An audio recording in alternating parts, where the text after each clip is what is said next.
Hello everybody, Weatherman 5 here with a forecast for y'all regarding this week and into this coming weekend. And I'm seeing a lot of dangerous heat out there coming in, possibly in excess of 100 degrees, especially looking at Thursday, Friday, and Saturday for the most heat to be in the area with heat indices possible above 115 degrees Fahrenheit. So really watching that this week. That is going to be our main emphasis on this forecast, is the dangerous heat that is going to be prevalent starting tomorrow really and going through early next week. And I think for a lot of you it's going to really be hot, so watch out for that. Make sure to drink plenty of water while you're going through that and stay as cool as you possibly can. Right now though, it's not bad outside, a little humid, and temperatures are going to be in the mid to upper 80s today, maybe seeing 90 in a few scattered places. But I'm thinking for the most part we are going to see much cooler temperatures than what we will be seeing the rest of the week. Now, that's not to say it doesn't come without a few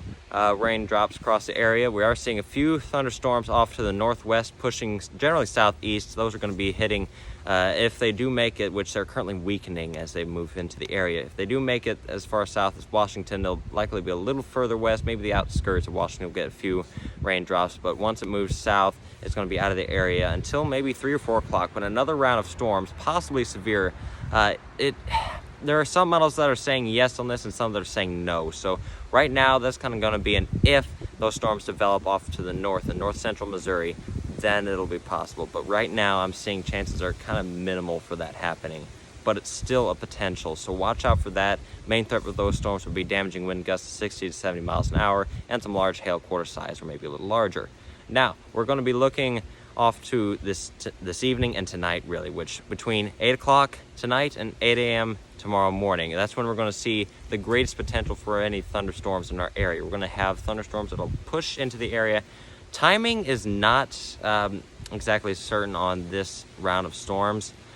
All I do know is that if they do develop, they will kind of maintain themselves in the same general area. They're going to train over the same area from what I'm seeing with the current forecast runs, which means some areas will see no rain, other areas will see several inches of rain possibly. I'm going to say an inch, 2 inches, maybe even 3 inches in a few areas are possible, depending on the strength and the intensity of the storms and how long they track over the same area.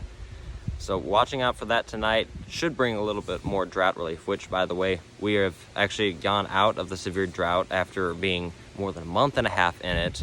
So congratulations, it's going to come back. We are not done with this drought yet. It is coming back.